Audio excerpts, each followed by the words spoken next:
Hello, my friends, and welcome back to the channel. Thank you all so much for your support on the last video that we posted, and thank you all for your continued support of Comic Fest and 31 Days of Comics going on Instagram and TikTok all throughout the month of March. I love Comic Fest. I've loved putting this together. We've got more things coming for you. So excited. You guys are just the best, and I'm happy that I get to keep doing this stuff for you all. You guys are wonderful. So thank you all once again. So today was actually going to be the first YouTube video I was going to do for Comic Fest, which I guess technically it still is. But I had this whole thing planned where I was going to talk about my two favorite heroes on Marvel and DC, which is Superman and Captain America. They're both represented right there, actually. And I probably still will do that video sometime in the future. But then something happened this week that made me basically put that entire script to the side and go for a completely unscripted video this week. And that is because I saw the Batman this week. As I was saying in the last video, we had the early IMAX screening tickets for Tuesday. So I got to see it before a lot of my friends, and they've been asking me some different questions about what I thought about the film, because they know that I've been very, very critical of the DC films over the last few years. I still am when it comes to a lot of them. However, this one gives me a lot of hope for where they're going. This film was fantastic. It is in the pantheon of DC films for me, it's like Superman 78, Wonder Woman 2017, now the Batman 2022. I know that's a weird difference in time periods and different directors and everything, but that's my top three personally, just what I love. And this film might actually be a little bit better than Wonder Woman 2017, as just a hair. But you guys just have to go see this movie. You just have to go see this movie, and that's what today's video is about. If you're still here, just a heads up, I'm about to go deep into spoiler territory with the Batman. So if you guys want to stop the video, go watch the film, come back. I completely understand. I get it. Yeah, so I'm going to give you all just a second. Do my little dance. Okay, spoilers. God, this movie was so good. Okay, so the few nitpicks that I had in this movie, very, very few. And honestly, the first one that I really want to focus on might just be something to kind of add to the story more so than anything else. And that is that he is a very low-tech Batman all throughout this film. And I don't mind that. I mean, that's... Okay, that Batman figure right there is Survival Batman from Batman Zero Year, which this film takes a lot of... Between Long Halloween and Zero Year, it takes a lot of references from both of those books, in my opinion. From things that I saw, different lines that people were saying, the Riddler making the seaboard flood. That there's a word for what stops the sea from coming into the city. Is it seawall? Is that a word? Seawall? You can tell I live in a landlocked state. But anyways, so the Riddler blows up vans and the water comes rushing in. So anyways, whatever that is, I think it's seawall. Levees. Oh my gosh, Led Zeppelin. When the levee breaks. Anyways, Riddler blows those up in both Zero Year, the comic that Batman's from, and then also at the end of this film, as you remember, if you've seen the movie, or if you're still watching this, just not caring about spoilers, that happens. So the Riddler does that, and that's a big inspiration from that book. But so we see a low-tech Batman pretty much throughout this entire film. The one scene that really kind of brought it home for me and actually kind of annoyed me once again just a little bit, but I get it, is when he is jumping off the GCPD. And he uses that, it's like a paramilitary flight suit as opposed to the cape becoming the bat wings, which is just like this, by the way. Um, and so, that scene kind of showcases that he is a younger Batman. He doesn't have all the tech. He doesn't have a Lucius Fox. He doesn't have, um, he has the training, most likely. We assume he doesn't really go into it, but he doesn't have all the tech that he should have, that he has in the comics and in other iterations of the character. Um, which that scene doesn't really end well, because if you remember, he hits the overhang and then slams right in onto that bus and into those trash cans, and you think he's half dead at first, because he starts like limping away even. Um, but I think that's meant to bring something home. That aspect that he is a very different Batman than what we've seen. He's not the calm, cool, collected Batman that we see in like the Dark Knight trilogy, where basically everything works out perfectly well for him, except for like, the bombs in Dark Knight. That doesn't really work out that well for him. But that's a whole thing. Um, Going forward, what I would like to see is, obviously I want to see him upgrade his tech, and I think there's a way they can do that really, really naturally. So, if you don't know, HBO Max is about to air a Batgirl film. I was kind of annoyed that it wasn't going to be making it to theaters, but whatever. Whatever. Starring Leslie Grace from In the Heights. I'm very, very excited to see her in the role, because she's a great actress. I really liked her in The Heights. I really want to see what she can do with this. She has been posting all these different things where she's like reading the Batgirl of Burnside run.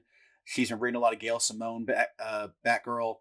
Did I say Batman by Burnside? It's Batgirl of Burnside. Anyways, she's been doing a lot of studying, and she's been really kind of getting into the character. A lot of things I'm really excited for, because I love the character of Barbara Gordon. Um, and one of my favorite things that they're doing, at least what I think they're going to be doing with the character, and this is directly from the comics, is she's not trained by Batman. She is someone who takes up the mantle on her own. She's inspired by Batman. I mean, she chooses to go out and become Batgirl. She doesn't like make the oath like Robin does, in the cave or anything like that. She just does it and just shows up. I really, really like that aspect of her.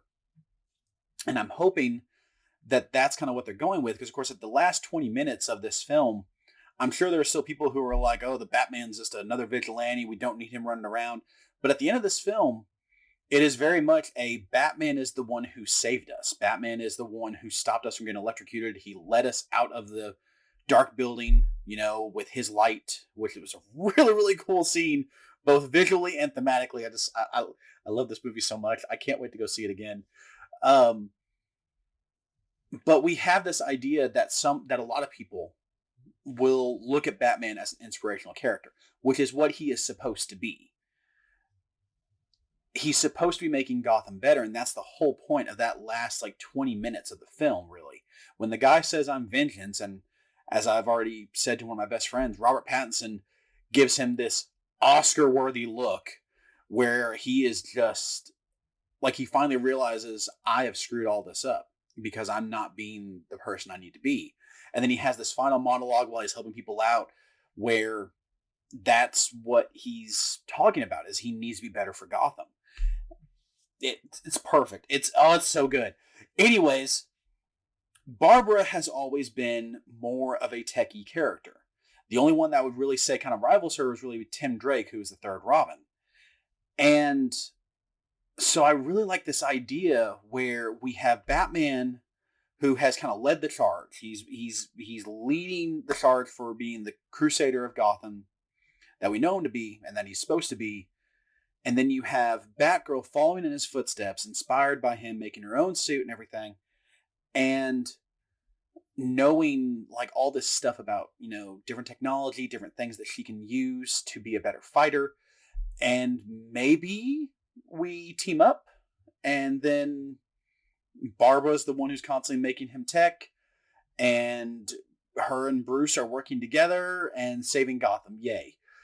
That's what I would want to see from a sequel, is if Batgirl ends with a cameo of him, which, I mean, I'm fine if Robert Pattinson's in the entire movie, honestly, but if Batgirl ends with a cameo of him Actually, no. Give Batgirl her own movie. We'll make it a cameo. We'll make it a cameo where like he shows up and he's like, we should team up, and he sounds just like this. By the way, I didn't change my voice at all.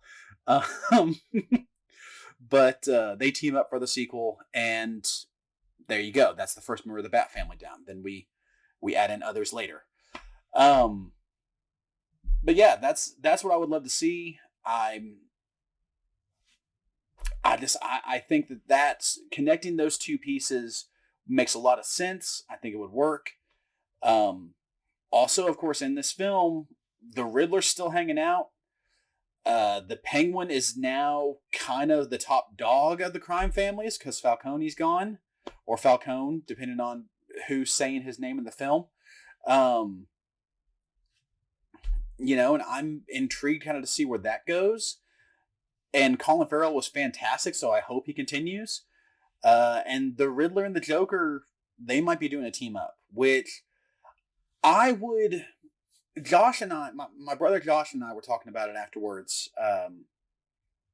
And one of the things that he brought up was they could do a No Man's Land story with the flood coming in and everything else like that. So they could do kind of that kind of story in the next film.